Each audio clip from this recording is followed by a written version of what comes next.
皆さんこんにちは。横尾忠則現代美術館学芸員の小野と申します。今日は横尾忠則元凶の森展についてのお話をさせていただきます。2022年3月、横尾さんの最新の小説元凶の森が出版されました。この小説は主人公 Y がある日知らない森で目覚めると、三島由紀夫と宇宙霊人に出迎えられるというところから始まります。2人はこれから横尾さんをすでにこの世を去った芸術家たちや歴史上の人物に合わせるというんです。この小説は500ページ以上にわたる壮大なストーリーで、登場人物はなんと280名以上に上ります。本展はその文字だけで表された世界を横尾さんの絵や版画を用いて再現することで、元凶の森の世界に入り込んでみようというところから始まりました。それでは皆さんを元凶の森へご案内いたします。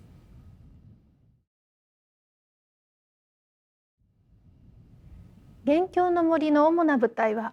まさしく森ですので、本展ではその森を再現しようと思いました。例えば木に見立てた三角形の柱を6本立ててみたり、また照明もいつものように作品を照らすだけではなく、木漏れ日を再現してあちらこちらに散らしました。会場では足の向くまま思いのままさまよっていただき、元凶の森をじっくりと楽しんでみてください。では元凶の森の主要登場人物をご紹介します。まずは思金の命です。思金の命は日本神話の神様の一人で、天岩戸隠れの時に天照大神を誘い出すために一計を案じた神様として有名です。元凶の森では物語の終盤に登場しますが、実はそこでこの物語の最初から存在していたということが明かされます。思金の命が主人公 Y を元凶の森へ誘うその旅を主催したということになるんですね。本展ではその天岩戸隠れを描いた作品を出品しています。この作品は赤い丸いテーブルの周りで人々が楽しそうに宴を開いています。その中央には机の真ん中に立って踊る一人の女性が描かれています。彼女は天岩戸隠れで岩戸の前で踊りを踊ったという雨のうずめの命になります。ただこの作品ではその舞台は現代に移されており、参加している人々も現代風の衣装を身にまとっていますね。よくご覧いただくと、横尾さんの最近のテーマである寒山実徳を表すトイレットペーパーや、横尾さんのトレードマークである首吊り縄も描き込まれています。元凶の森で目覚めた Y を出迎えたのは三島由紀夫と宇宙霊人でした。横尾さんは20歳の頃に金閣寺を手にして以来、三島由紀夫の大ファンでした。上京した後、横尾さんの展覧会を三島由紀夫が見に来たことから2人の交流が始まります。横尾さんにとってのアイドルと一緒にツーショットを撮るという企画の私のアイドルシリーズでは、横尾さんと三島由紀夫のツーショットを写真家の篠山紀信さんが撮られています。この作品はその時に撮られた三島由紀夫の姿を描いています。中央には地球が描かれ、その周りを筋骨隆々の男性たちがもつれ合うように囲んでいます。その上に優雅に横たわる三島由紀夫の姿はとても印象的ですね。よくご覧いただくと、その上空には宇宙霊人の顔が浮かんでいるのがお分かりでしょうか。彼らの中にはキリやケンといった名前も付けられていて、元凶の森で出てくる宇宙霊人たちと重なってきます。この作品が作られたのは1994年ですので、すでに30年前から横尾さんの中では元凶の森の主要人物というものが絵のテーマになっていたことがわかります。元凶の森では横尾さんが大好きで、横尾さんに大きく影響を与えた芸術家たちもたくさん登場します。例えばこちらに描かれているピカソは、横尾さんがデザイナーから画家になったきっかけの芸術家でした。1980年にニューヨークでピカソの個展を見て、横尾さんは画家になろうと決意したのです。この作品はネモ船長ピカソに遭遇というタイトルの通り、ジュール・ベルヌの小説海底2万里の登場人物であるネモ船長が潜水艦の中から海を見ていると、そこに亀に乗ったピカソが現れるという瞬間を表しています。亀に乗って浦島太郎のようにやってくるピカソの姿は何ともユーモラスですが、まるで画家になることを突然決めた横尾さんの決意がどのような衝撃であったのか、そういった出会いを表しているようにも思えます。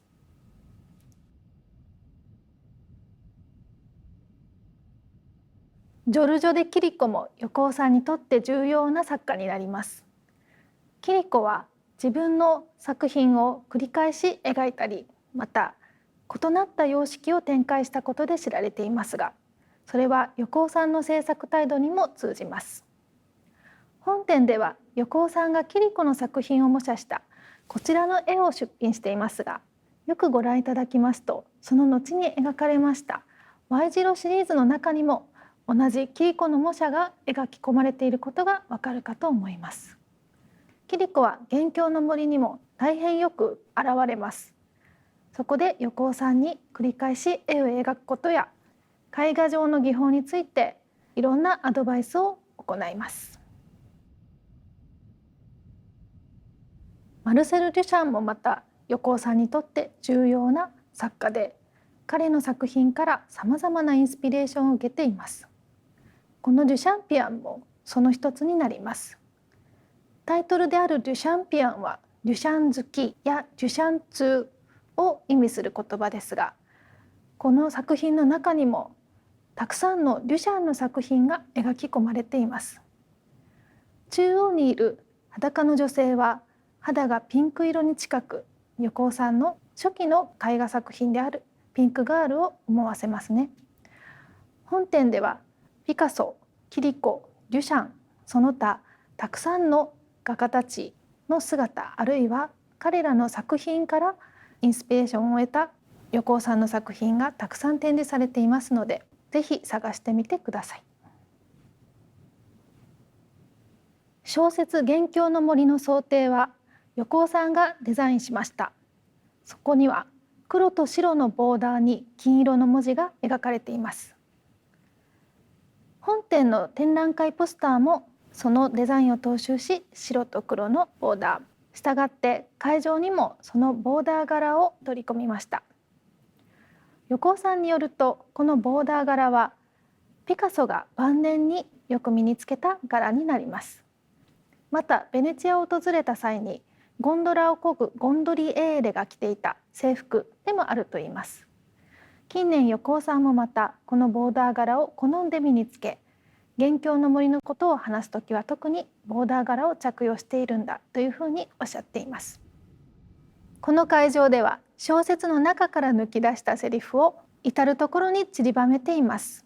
元凶の森では登場人物たちが好き勝手に出てきては思い思いの言葉を残し、そして消えていきます。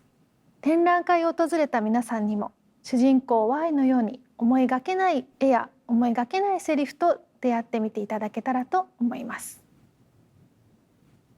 この部屋は元凶の森の構造の部分に触れたような作品が集まっています。まずこちらの大きな作品はギュスターブ・ドレが描いたダンテの新曲の挿絵を使った横尾さんのカレンダーになります。ダンテの新曲といえば、ダンテが地獄、煉獄、そして天国を巡る異界巡りの物語ですが、元凶の森もまさしくすでにこの世を去った人々が集っている世界へ横尾さんの分身である Y が旅をする、そういった構造が重ねられています。またこの部屋にあるもう一つのシリーズは夢枕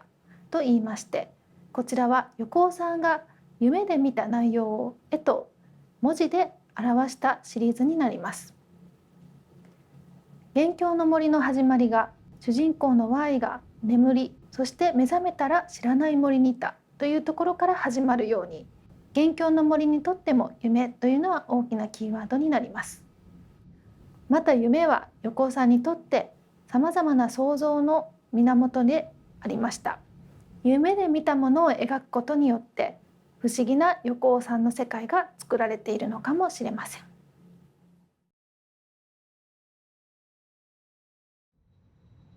この部屋では元凶の森の住人たちが会話を交わしています。そのテーマは横尾さんの作品について、滝のシリーズや Y 字路、そしてピンクガールなど横尾さんの芸術の核となるテーマについて、三島由紀夫や宇宙霊人、谷崎潤一郎にアンディ・ウォーホル、そして黒澤明などは何を語るのでしょうか。ぜひ耳を傾けて聞いてみてください。わい、今お前にかける滝がある。それは今だ。わい流身の滝を書けばいい。過去に滝を書いていないやつは薄っぺらだ。85歳を目指す上で滝はお前にとって大切だ。横尾さんが繰り返し描いたモチーフの中に滝がありますが、滝もまた夢から来たものです。ある時、滝の夢ばかり見るようになった横尾さんは、やがて全国の滝巡りを始め、また滝を描くことを始めます。横尾さんによると、滝のそばに行って飛沫を浴びながらじっとしていると瞑想状態に入るそうです。その瞑想状態は無心に絵筆を動かしている状態と同じであることから、滝を描くことは異界に触れることでもあると言います。元凶の森では滝もまた異界の住人たちの話題に上がりますが、特に滝をよく描いた富岡鉄斎が横尾さんに滝を描けというふうに勧めるんですね。俺にとって Y 字路の作品はシンメトリーをいかに変換するかの実験だったけれど、なかなか変換ができないまま俺は次から次へと未完の反復ばかり製造してきた。あなたと私がいた正常の時代は祝祭ですよ。道が二手に分かれているいわゆる Y 字路の構図が横尾さんにとっては最大のテーマであるとも言えるでしょう。2000年に故郷の西脇市を訪れた際、